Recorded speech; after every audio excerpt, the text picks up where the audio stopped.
ನಮಸ್ತೆ ಎಲ್ರಿಗೂ. ಎಲ್ಲರೂ ಹೇಗಿದ್ದೀರಾ? ಎಲ್ಲರೂ ಆರಾಮಂತ ಅಂದ್ಕೋತೇನೆ. ನಾನು ಆರಾಮಾಗಿದ್ದೇನೆ.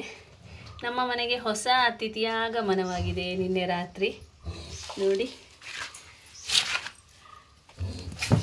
ಯಾವಾಗಲೂ ಹೇಳ್ತಿದ್ದೆ ಗಂಗಮ್ಮ ಕರ ಹಾಕಕ್ಕಿದ್ದಾಳೆ ಅಂತ. ಇಲ್ಲಿ ಬಂದಿದ್ದಾನೆ ಒಬ್ಬ ಗುಂಡು. ಇವನಿಗೆ ಏನು ಹೆಸರಿಡಬೇಕು ಅಂತ ಹೇಳಿ ಇವಳು ನೋಡಿ ಅರ್ಧ ಚಂದ್ರ ತಗೊಂಡು ಬಂದಿದ್ದಾನೆ. ಚಿಂಗಣ್ಣ ಅಲ್ಲಿ ನೋಡಿ, ಅವಳಿಗೆ ಕಟ್ಟಿ ಹಾಕಿದ್ದೇನೆ ಅವಳನ್ನೀಗ ಸ್ನಾನ ಮಾಡಿಸ್ಬೇಕು. ಅದಕ್ಕೆ ಸ್ವಲ್ಪ ದೂರ ಕಟ್ಟಿದ್ದೇನೆ. ಹ್ಞೂ ಅಂತೆ, ಮಗುನ ಎತ್ಕೊಂಡು ಹೋಗ್ತಾರೆ ಅಂತ. ಇಲ್ಲಿ ನೋಡಿ, ನಮ್ಮ ಹುಡುಗನಿಗೆ ಒಂದು ಹೆಸರಿಡಿ.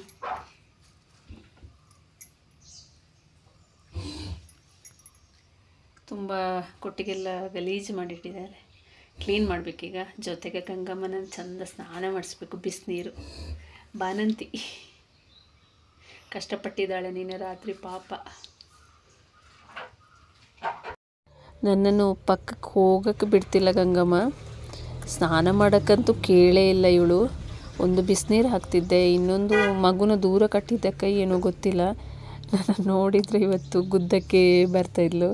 ಇಷ್ಟು ಮುದ್ದು ಮಾಡ್ತಿದ್ದ ಗಂಗಮ್ಮ ಇವಳೇನ ಅಂತ ಆಯಿತು ನನಗೆ.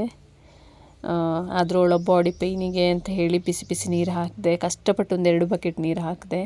ಅವಳು ಕೇಳದಿದ್ದರೂ ನೀರು ಹಾಕಿ ತೊಳಿಯೋಕ್ಕಂತೂ ಹತ್ತಿರ ಹೋಗೋಕ್ಕೆ ಬಿಟ್ಟಿಲ್ಲ ನನ್ನನ್ನು. ಅವಳು ಹೇಗೆ ಮುದ್ದು ಮಾಡೋಣ ಅಂತ ಹೇಳಿದ್ರು ಅವಳು ಕೇಳೇ ಇಲ್ಲ.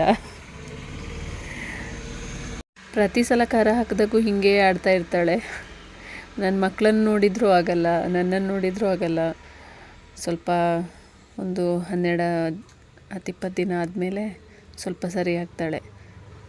ಹೇಗೋ ಸ್ವಲ್ಪ ಸ್ನಾನ ಮಾಡಿಸಿ ಹೊರಗೆ ಕಟ್ಟಿ ಮತ್ತೆ ಕೊಟ್ಟಿಗೆ ಕ್ಲೀನ್ ಮಾಡುವ ಅಂದ್ಕೊಂಡೆ. ನಮ್ಮ ಸಣ್ಣ ಮುದ್ದಣ್ಣ ಇವನು. ಮುದ್ದು ಖುಷಿಯಾಗೋದು ನನಗೆ. ಇವನ್ನ ನೋಡಿದಾಗೆಲ್ಲ ಮುದ್ದು ಮಾಡ್ತಾ ಇರ್ತಾನೆ. ಎಷ್ಟು ಸಲ ಅವನ ಹತ್ರ ಹೋಗ್ತೇನೆ ಅಂತಿಲ್ಲ. ಗಂಗಮ್ಮನಿಗೆಲ್ಲ ಸಿಟ್ಟು ಬರೋದು. ನಾನು ಹೋಗಿ ಮುದ್ದು ಮಾಡಿಕೊಂಡೆಲ್ಲ ಇರ್ತೇನೆ. ಇವನನ್ನು ಸಹ ಒಂದು ಸ್ವಲ್ಪ ಬಿಸಿಲಿಗೆ ಕಟ್ಟೋಣ ಅಂತ ಅಂದ್ಕೊಂಡೆ. ಈ ಕರುಗಳಿಗೆಲ್ಲ ಕಿವಿಗೆ ಗಾಳಿ ನುಗ್ಗಿದ್ರೆ ಹೇಳಿದ ಮಾತು ಕೇಳಲ್ಲಂತೆ. ಅದಕ್ಕೆ ಖುಷಿಗೆ ಓಡಾಡುತ್ತೆ. ನಾನೊಂದು ಸಣ್ಣ ಹಗ್ಗ ಕಟ್ಟಿ ಬಿಸಿಲಲ್ಲಿ ಸ್ವಲ್ಪ ಬಿಟ್ಟೆ. ಕುಣಿಯೋಕ್ಕೆ ಶುರು ಮಾಡಿದೆ. ಅವನನ್ನು ಹಿಡ್ಕೊಳ್ಳೋದು ಕಷ್ಟ ಆಯ್ತು ನನಗೆ. ನೋಡಿ ಹೆಂಗೆ ಕುಣಿತಾ ಇದ್ದಾನೆ ಅಂತ.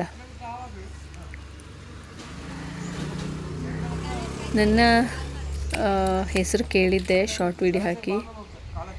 ಬಸವ ಅಂತ ಒಂದು ಬಂದಿದೆ, ಅದರ ಕಿಟ್ಟು ಅಂತ ಹೆಸರಿಟ್ಟಿದ್ದೇವೆ. ಏನೇನೋ ಪ್ರೀತಿಯಿಂದ ಕರಿತಾ ಇರ್ತೇನೆ ಈಗ.